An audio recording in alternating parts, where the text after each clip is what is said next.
On today's episode, we will be covering the 5 disappearances of Richy Edwards, Etan Kalil Patz, Benjamin Bathurst, Emanuela Orlandi, and Joseph Force Carter. After these, you'll be left thinking, that's for sure. But first, hello, and welcome to the Murder House Radio Show. I'm your host, X. On this show, we will be covering serial killers, mass shooters, disappearances, true crime, and the most deplorable things and people in history. All that good, dark stuff. The Murder House Radio Show will be a radio show / podcast. I'll be uploading videos every Friday at 4 p.m. Mountain Standard Time. Make sure you hit the like and subscribe button. Once you hit the subscribe button, hit the bell notification button and select all to get all notifications if you are viewing on YouTube. Hit the follow button if you're listening on a podcasting platform. So sit down, get comfortable, grab some coffee or whatever your preferred beverage is, turn off the lights, and enjoy the show. Richard James Edwards, born December 22nd, 1967, disappeared on the 1st of February, 1995. Also known as Richy James, or Richy Manic, was a Welsh musician who was a lyricist and rhythm guitarist for an alternative rock band, Maniac Street Preachers. He was known for his dark, politicized, and intellectual songwriting, which combined with an enigmatic and eloquent character has assured his cult status. He has been cited as lead lyricist of his generation, leading the cool summer movement. Edwards was born and raised in Blackwood, Wales. To Graham and Sherry Edwards, he had one younger sister, Rachel, with whom he was very close with. Edwards attended Oakdale Comprehensive School from 1986 to 1989. He attended University of Wales, Swansea, and graduated with a 2-1 degree in political history. The Edwards family lived in Blackwood. He met Nicky Wire, Sean Moore, and James Dean Bradfield at Oakdale Comprehensive School, his bandmates. Edwards was initially a driver and roadie for Maniac Street Preachers. He was accepted as the band's main spokesman and fourth member in 1989. Although he showed little musical talent, his real contribution to the band was in their lyrics and design. He frequently mimed playing the guitar during early live performances and accordingly only played on 2 songs during the Maniac Street Preachers' studio career, but was along the basis Nick Wire, principal lyricist. Edwards is said to have written approximately 80% of the lyrics on their third album, The Holy Bible. Both are cited on all songs written before Edwards' disappearance, with Edwards receiving sole credit on these tracks from the 1996 album Everything Must Go, and co-writing credits on another 2. Edwards did have severe depression and was open about it in interviews. He self-harmed mainly through stabbing cigarettes on his arms and cutting himself. He said, "When I cut myself, I feel so much better. All the little things that might have been annoying me suddenly seem so trivial because I'm concentrating on the pain. I'm not a person who can scream and shout, so this is my only outlet. It's all done very logically." That's stark and sad. Definitely a troubled individual. On the 15th of May, 1991, after a gig at the Norwich Arts Centre, journalist Steve Lemke questioned how serious Edwards was about his art. Edwards responded by carving the words "for real" into his forearm with a razor blade. The injury required 18 stitches. That's hardcore. He also had insomnia and used alcohol to help him sleep during the night. Before the release of the Holy Bible in 1994, he checked into the Witchert Hospital and later the Priory Hospital, missing out on some of the promotional work for the album and forcing the band to appear as a three-piece at the Reading Festival at the Tea in the Park.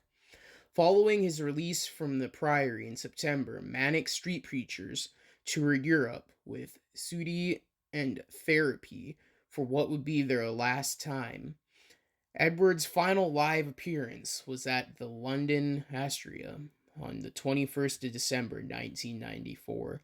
The concert ended with the band smashing their equipment and damaging the light system, prompted by Edward's violent destruction of his guitars. The end of the set closer, "You Love Us." On the 23rd of January 1995, Edwards gave his last interview to Japanese music magazine Life. On the 1st of February 1995, on the day he and Bradfield were due to fly to the United States on a promotional tour of the Holy Bible, in the 2 weeks before his disappearance, Edwards withdrew £200 a day from his bank account, which totaled £2,800 by the day of his scheduled flight. It is not known if he intended to spend the cash during the U.S. tour or whether it was part of a plan to disappear. It was also said that the money could be spent for a desk, but there is no record of the desk ever being paid for. According to Emma Forrest, as quoted in a version of Reason, the night before he disappeared, Edwards gave a friend a book called Novel with Cocaine, instructing her to read the introduction, which detailed the author staying in a mental asylum before vanishing. That's interesting.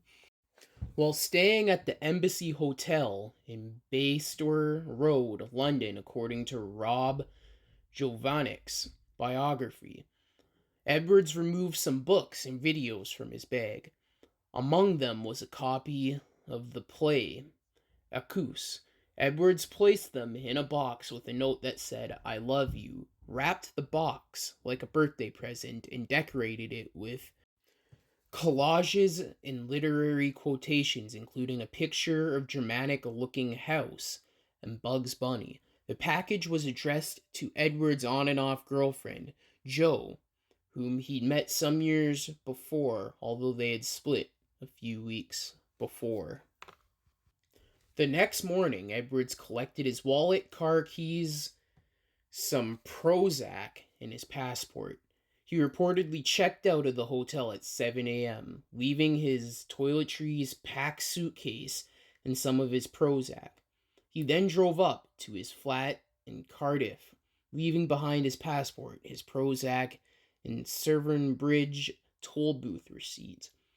In the 2 weeks that followed, Edwards was apparently spotted in Newport Passport Office and at the Newport bus station by a fan who was unaware that he was missing. The fan was reported to have discussed a mutual friend, Laurie Fiddler, before Edwards departed. Damn. So far, it's sounding like he wants to disappear. This timeline has been dissected and turned on its head due to the assumption made over the toll booth ticket found from the Severn Bridge. It had been assumed that 2:55 on the ticket was 2:55 p.m., but in 2018, the original software engineer of the bridge was located, and he confirmed the software was printed out the 24-hour clock, meaning Edwards passed this location at 2:55 a.m. Therefore, the timeline of events and subsequent appeals for information were no longer valid. On the 7th of February, a taxi driver from Newport supposedly picked up Edwards from the King's Hotel and drove him around the valleys, including Edwards' hometown of Blackwood.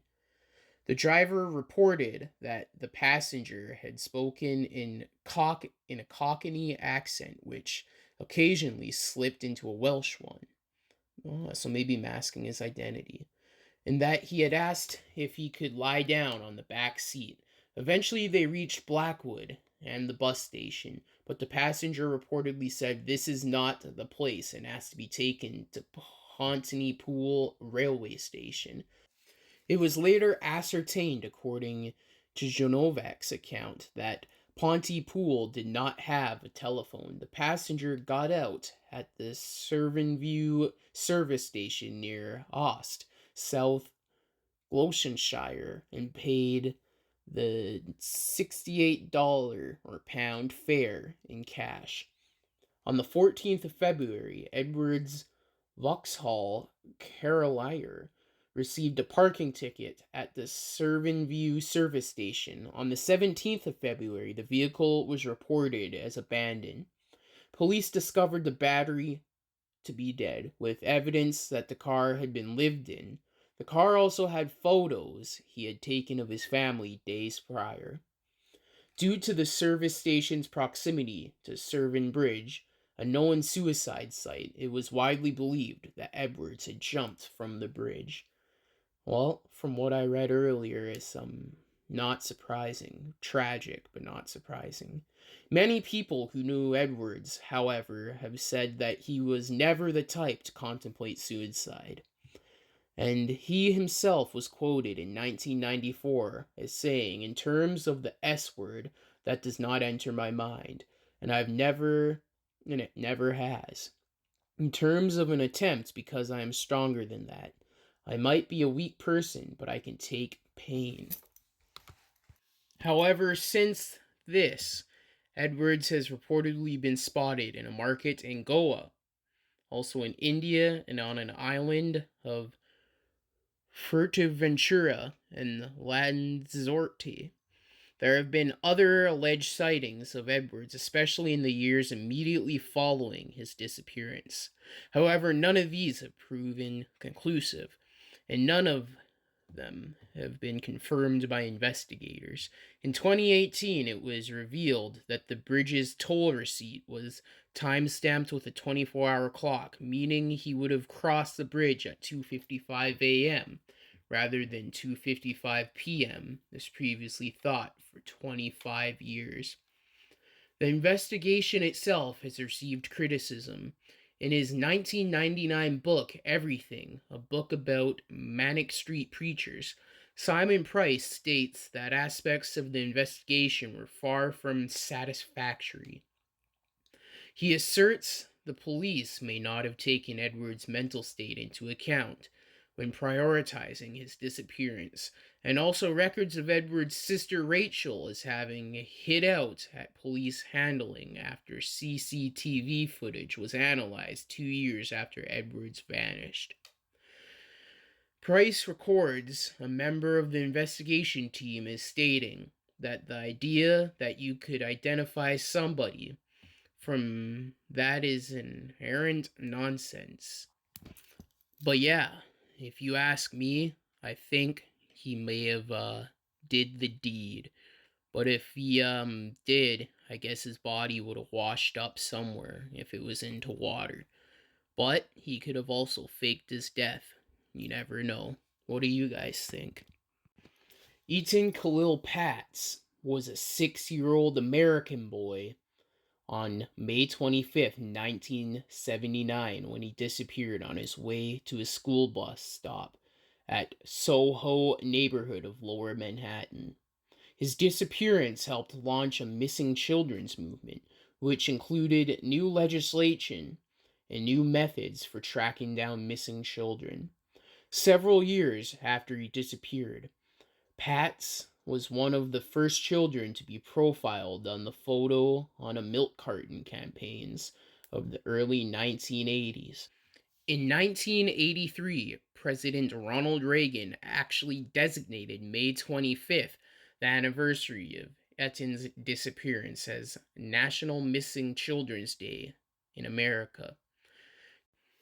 On the morning of May 25th, 1979, Etan left his Soho apartment at 113 Prince Street by himself for the first time, planning to walk 2 blocks to board a school bus at West Broadway in Prince Street. He was wearing a black Future Fight Captain pilot cap, a blue corduroy jacket, blue jeans, and blue sneakers with fluorescent stripes. He never got on the bus.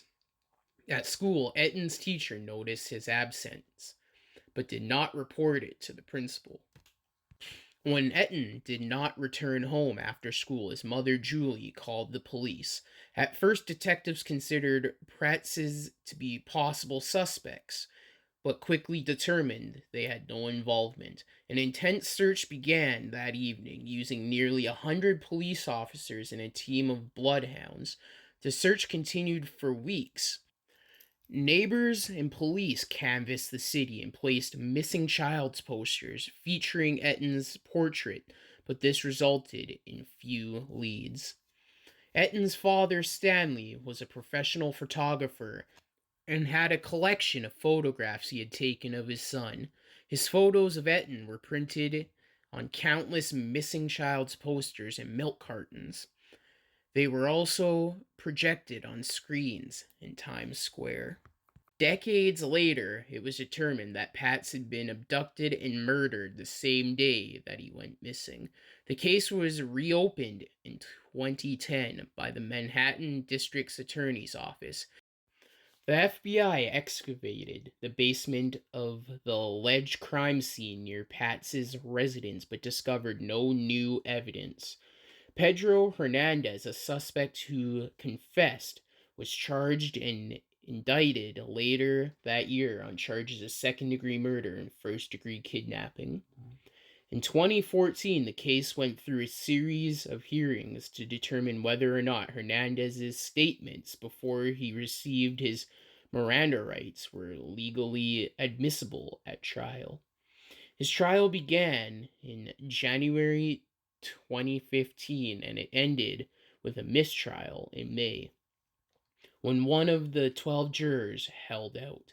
The retrial began on the 19th of October 2016 and it was concluded on the 14th of February 2017 after 9 days of deliberations, when the jury found Hernandez guilty of murder and kidnapping. Hernandez was sentenced to 25 years to life in prison on the 18th of April 2017.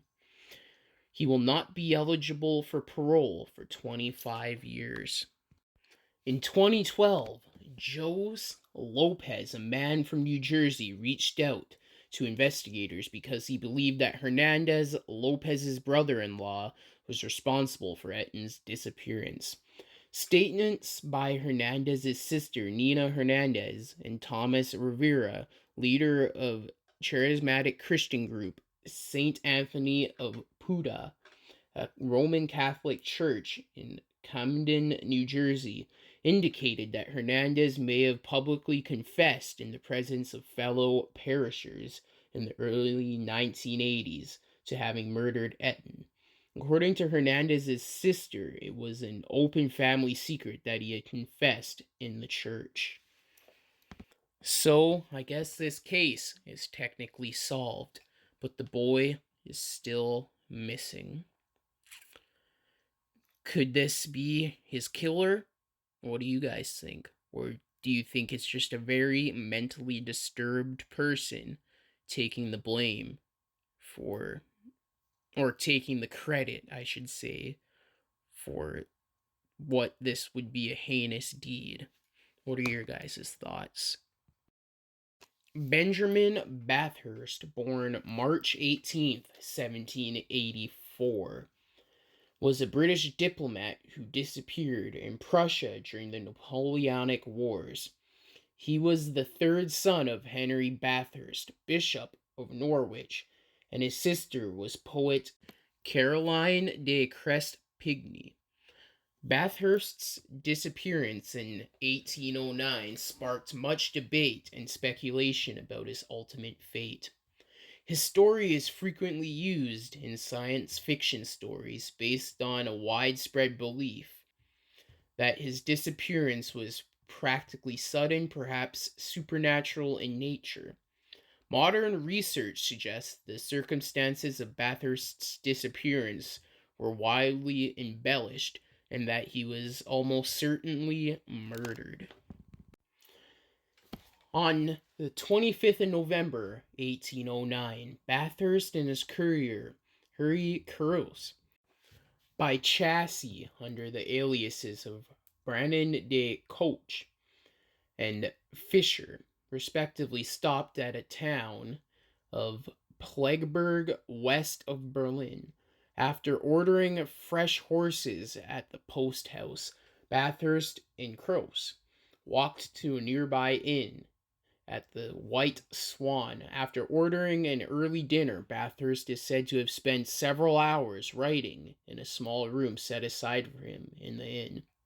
The travelers' departure was delayed, and it was not until 9 p.m. that they were told that the horses were about to be harnessed to the carriers. Bathurst immediately left his room, followed shortly after by his companion, who was surprised to find Bathurst was not in the chassis when he reached it, and indeed was nowhere to be found.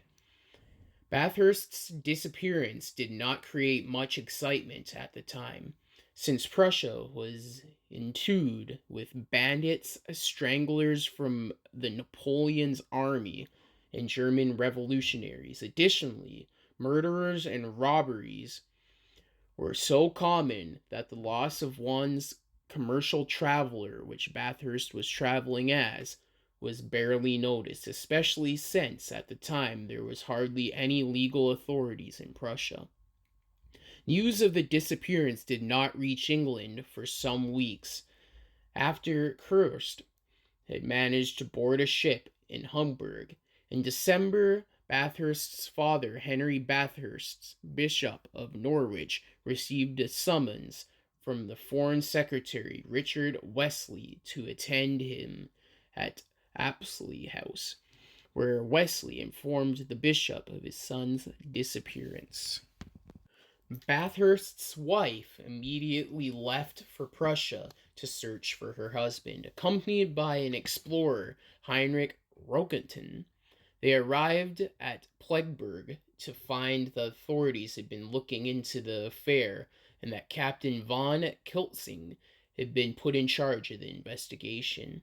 After Kiltzing was notified of Bathurst's disappearance, he took immediate steps to mobilize his troops and conduct a vigorous search, allegedly working on the initial assumption that the missing man had vanished of his own accord. On the 26th of November, the river Spetzel was drained, and civilian officials ordered a second search of the village. The following day, Bathurst's valuable fur coat worth 200 or 300 Prussian thalers was discovered hidden in an outhouse owned by a family named Schmidt. Then, on the 16th of December, two old women who were out scavenging in the woods near Quitzow, 3 miles north of Plegberg, came across Bathurst's his pants. Investigations quickly revealed that one August Schmidt had been working as hostler in the courtyard of White Swan on the night of Bathurst's disappearance. His mother, who also worked at the inn, had taken Englishman's coat. Frau Kirsten, a woman employed at the German coffee house, testified years later that immediately after Bathurst had vanished the establishment, August had come in, asked her where the visitor had gone, then hastened after him, and she supposed taken some opportunity to kill him. A reward of 500 therschels was offered for any news, and money was paid to members of the local police to expedite matters. This, however, caused the waters to be muddied, as the false reports and offers of information were made by people seeking a share of the reward. In March, Felida had the entire area of Plegberg searched at a vast expense, which included the use of trained dogs, but her efforts were in vain. She then traveled to Berlin, then Paris, under specific safe conduct, which Britain and France were then at war, to see Napoleon Bonaparte himself, hoping to obtain from him some account of her husband's fate. On April 15th, 1852, during the demolition of a house near Plegberg, located 300 paces from the White Swan, a skeleton was discovered under the threshold of the stable. The back of the skull showed a fracture as though from a blow from a heavy object. All of the upper teeth were perfect, but one of the lower molars showed signs of having been removed by a dentist. The owner of the house, a stonemason named Kesewattir, had purchased the house in 1834 from Christian merchants who had been serving men at the White Swan during the period when Bathurst disappeared. Bathurst's sister traveled to Plegberg, but could not conclusively say whether or not the skull belonged to her brother. So, that is that case. It is technically, well, it is unsolved, and they don't know if the remains are his or not. That's interesting. But vanished into thin air.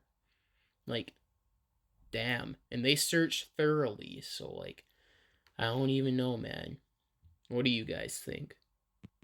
Emanuela Orlandi, born the 14th of January 1968, was a Vatican teenager who mysteriously disappeared while returning home from a flute lesson in Rome, Italy on the 22nd of June 1983. Sightings of Orlandi in various places have been reported over the years, including inside Vatican City, but all have been unreliable. Her disappearance led to much speculation on the involvement of international terrorism, Italian organized crime, and a plot inside the Holy See to cover up a sex scandal.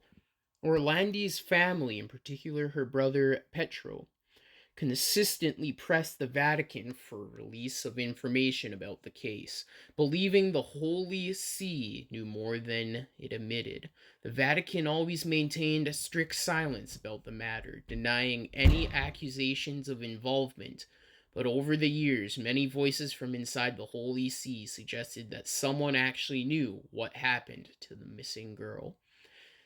In 2023, 40 years after her disappearance, the Vatican opened an official investigation for the first time at the behest of Pope Francis.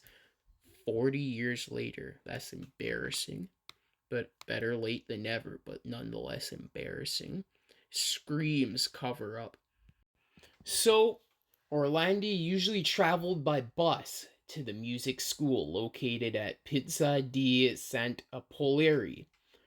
She would get off after a few stops and walk the last few hundred meters. Upon leaving home around 4 p.m. on the 22nd of June 1983, Orlandi was late to class and the weather was extremely hot. She asked Pietro to drive her, but he had other commitments. I've gone over it so many times telling myself if I had only accompanied her, maybe it wouldn't have happened, he recalled decades later. Guilt, I know that feeling.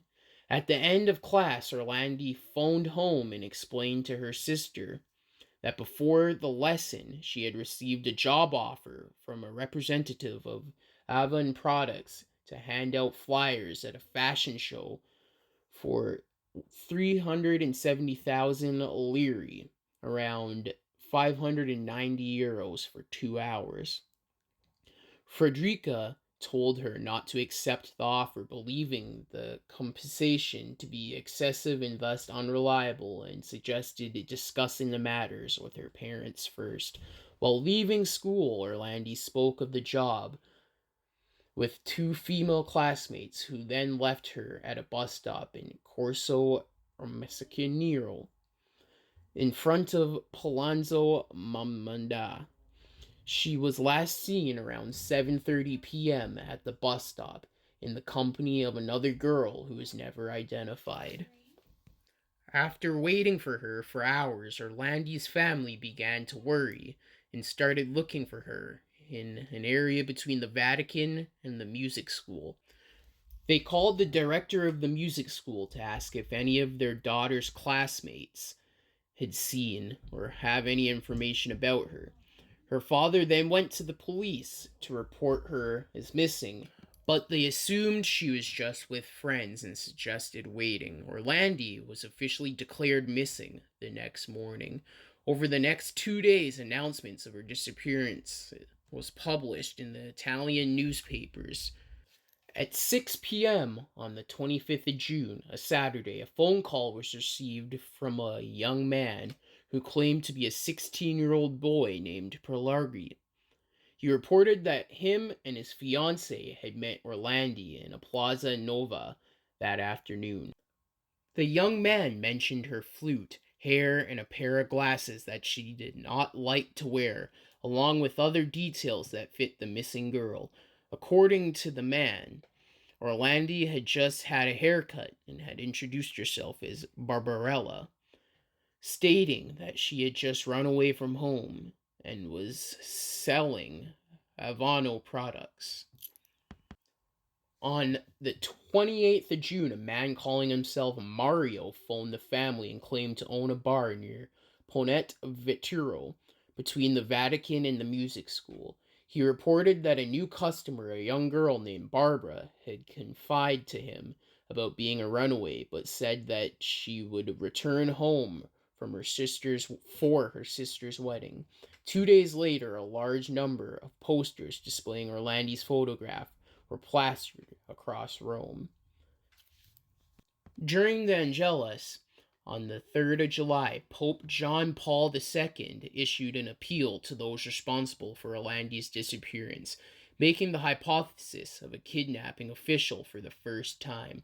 The Orlandi family soon received the first of a number of anonymous calls in which they claimed that Emanuela had been taken prisoner by a terrorist group demanding the release of Mehmet Ali Agca, the Turkish man who shot the Pope in May 1981. No other information was given. Other calls were received in the following days, including one from an anonymous male with an American accent who played a recording of Orlandi's voice over the phone. A few hours later, in another phone call to the Vatican, the same man suggested a prisoner exchange, swapping Orlandi for the terrorist. The anonymous caller mentioned Mario and Pelargi on the phone calls, identifying them as members of the organization. On the 6th of July, the anonymous man informed the ANSA news agency of the demand for a prisoner exchange, asking for the Pope's participation within 20 days and indicating that the waste basin in the public square near the Italian parliament would contain proof that Orlandi was indeed in his hands. These were to have been photocopies of her music school ID card, a receipt of tuition, and a note handwritten by the kidnapped girl. On July 8th, a man with an alleged Middle Eastern accent phoned one of the Orlandi's classmates, saying the girl was in his hands and that they wanted 20 days to make the exchange for the terrorist. He also asked for a direct telephone line with Cardinal Agostino Casarilli, the Vatican's Secretary of State. The line was installed on the 18th of July. A total of 16 telephone calls were made by an American from different public phones. On the instructions of the alleged kidnappers, an audio cassette was found near ANSA's office on July 17th, which appeared to be a recording of a girl being tortured. Police told the family they did not believe the victim to be Orlandi, although her brother has expressed doubts about this. However, former Diogos agent Antonio Cicero, who first found and were first found and listened to the cassette, claimed that the recording given to the family and later published was not the original one he found. He claimed that the original was no longer than the published recording, and a male voice could be heard in the background. The presence of a male voice was also reported in the original transcription of the recording made by police immediately after discovery, giving support to the claims that the published recording had been manipulated or faked. On August 4th, 1983, ANSA received a written statement from an organization calling itself the Turkish Anti-Christian Turkish Liberation Front, later simply referred to as Turkish, who claimed to be holding Orlandi in exchange for the terrorist mentioned earlier. Turkish sent several letters in total between August 1983 and November 1985. Although they showed no evidence of Orlandi's captivity, Turkish was able to provide many specific details about her private life, even mentioning the number of moles on her back. In October 1983, the group released a statement saying that they were also responsible for the disappearance of Maria Georgia, who had gone missing in Rome 40 days before Orlandi. Italian President Sandro Permiti made a public appeal for the girl's release on the 20th of October 1983, linking the two cases in the public's consciousness. 14 years later, in 1997, the first investigation on Orlandi's case was dismissed by the public prosecutor of Rome due to lack of new evidence. In 2013, a few days after his election, Pope Francis met the Orlandi family after a mass and told them that Emanuela is in heaven, implying the girl's death. According to the family, this statement was proof the Holy See knew what happened to Orlandi, despite the Vatican's claiming over many years that it was not involved in the matter. The brother asked many times to have a meeting with the Pope in order to ask more information, but the Vatican never replied. So, the Vatican sex theory. In May 2012, exorcist Gabriel Amorth claimed that Orlandi had been kidnapped and murdered by members of the Vatican police after using her for sex parties, and the officials of an unnamed foreign embassy were involved in the conspiracy. This allegation reemerged with the 2016 publication of Otto di Dolori, a book by Italian journalist Tommaso Nelli, which contained an exclusive testimony from a friend of Orlandi's who claimed that a week before her disappearance, she confided that she had been molested by someone close to the Pope in the Vatican gardens on several occasions. An interview with the anonymous woman mentioned in a Netflix documentary miniseries, Vatican Girl: The Disappearance of Emanuela Orlandi, released in October 2022. On the 14th of December 2022, Italian journalist Alessandro Ambrosini published an exclusive recording of Marcarello Nori, a man affiliated with De Pedis and Band della Malegna, who implied that Orlandi was kidnapped on the request of someone inside the Vatican for the purpose of covering up a sex scandal. Nori was later interrogated by Italian authorities. A presumed plot between Banda della Maliga and the Vatican had already been mentioned back in 2009 by Merzuto Abonito, a Banu boss who had been turned to aiding the justice system.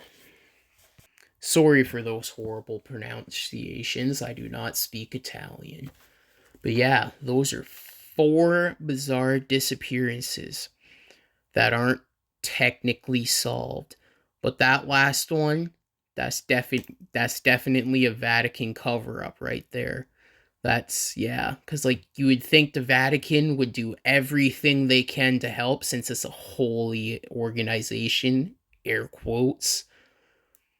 But, yeah, what are your guys' thoughts on that one? That's a wild one. That's definitely the most wild one I've heard in a long time. But, yeah. So those are 5 bizarre disappearances. Thank you for listening to this episode on the Murder House Radio Show. I hope you have a good rest of your Friday or whenever you're listening to this. Please check out the social medias and the sources in the description below. Make sure you like, comment, and subscribe. And once you subscribe, hit the bell notification and select all to get all notifications if you are viewing on YouTube. And hit follow if you are listening on a podcasting platform. But until next episode, this is your host X, signing off.